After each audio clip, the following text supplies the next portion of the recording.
முடியும் என்பதை கூறினார்கள். என்னோட நாம் வாழும்போது வேதத்தில் உள்ள ஒவ்வொரு காரியங்களும் நாம் சிந்தித்து தியானித்து அதன்படி செய்ய ஆண்டவர் நமக்கு செய்யும்போது அவருடைய பரிசுத்தாவை நாம் பெற்றுக்கொள்வோம். அதன் மூலமா ஆண்டவர் உடன்படிக்கை யாரோடு ஏற்படுத்தினால் என்ன சொன்னார், உடன்படிக்கை நாம் ஏற்படுத்துகிற போது யாராவது ஒருவரோடு தான் நாம் உடன்படிக்கை ஏற்படுத்துவோம். இருக்கிற போதோ இல்லை ஒரு பொருளை கொடுக்கிற போதோ உடன்படிக்கை ரெண்டு பேருக்கு மட்டும்தான் இருக்கும். ஆனால் ஆண்டவர் என்ன சொல்லுகிறார், உன்னோடும் நம்மோடும் நம்முடைய பிள்ளைகளோடும் பிள்ளைகளோடும் என்னுடைய உடன்படிக்கை இருக்கும் என்று சொல்கிறார். அவர் நமக்காக உடன்படிக்கை செய்கிற போது நம்முடைய சந்ததிகள் அதன் மூலமாக நன்மை பெற்றுக் கொள்வார்கள். ஒரு தெய்வ பயமுள்ள சந்ததி நம் மூலமாக காட்சிகள் செய்ய நம்ம சொல்லி மாதம் கேட்டுக்கொண்டபடியாக ஒரு அவர் தெலுங்கில் அவர்கள்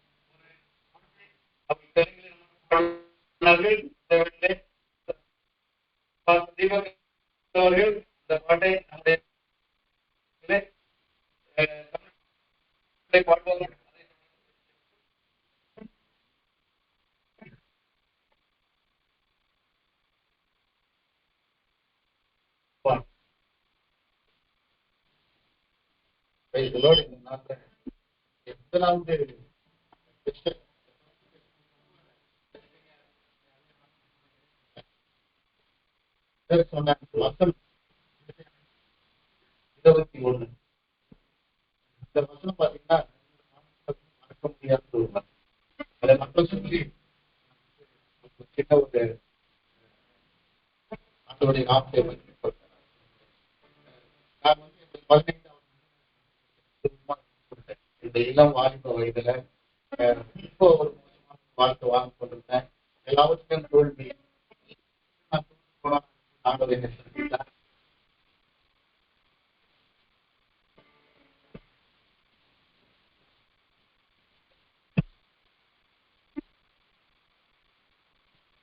ஒப்பு கொடுத்தேன். என்ன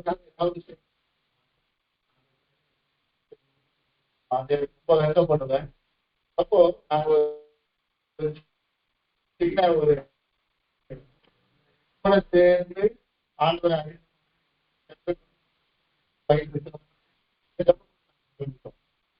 ஆலயத்துல ஒரு சின்ன ஜபப்பட ஆரம்பிச்சு ஏதாவது செய்யணும்னு சொல்லி நாங்க தொடர்ந்து செய்து கொண்டிருக்கும் போது வந்து எங்களை வந்து நல்லா உற்சாகமா இருக்கீங்க, ஆண்டவருக்காக செய்யணும். ஆனா உங்களுக்குள்ள ஒரு காரியத்தை நான் சொல்ல விரும்புறேன்.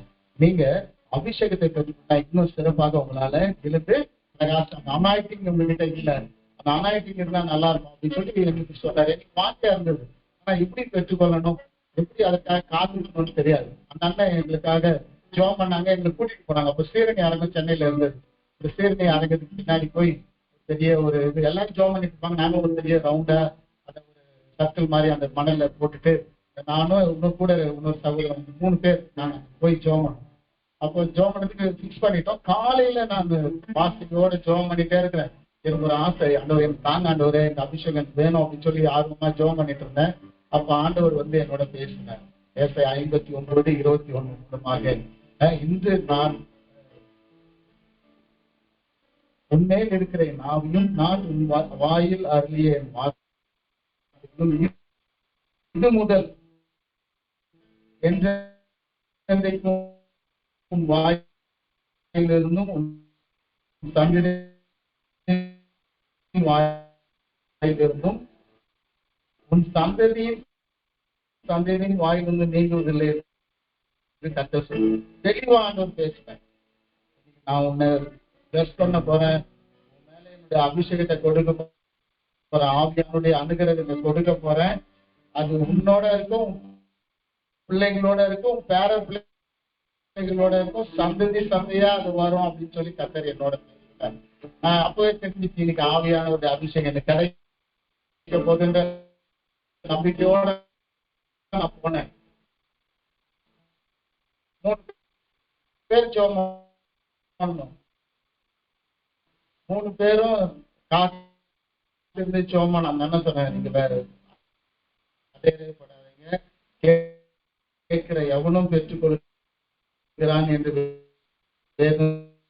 சொல்லுகிறது. மாம்சமான யாவர் மேலே ஆவியை ஊற்றுவேன் என்று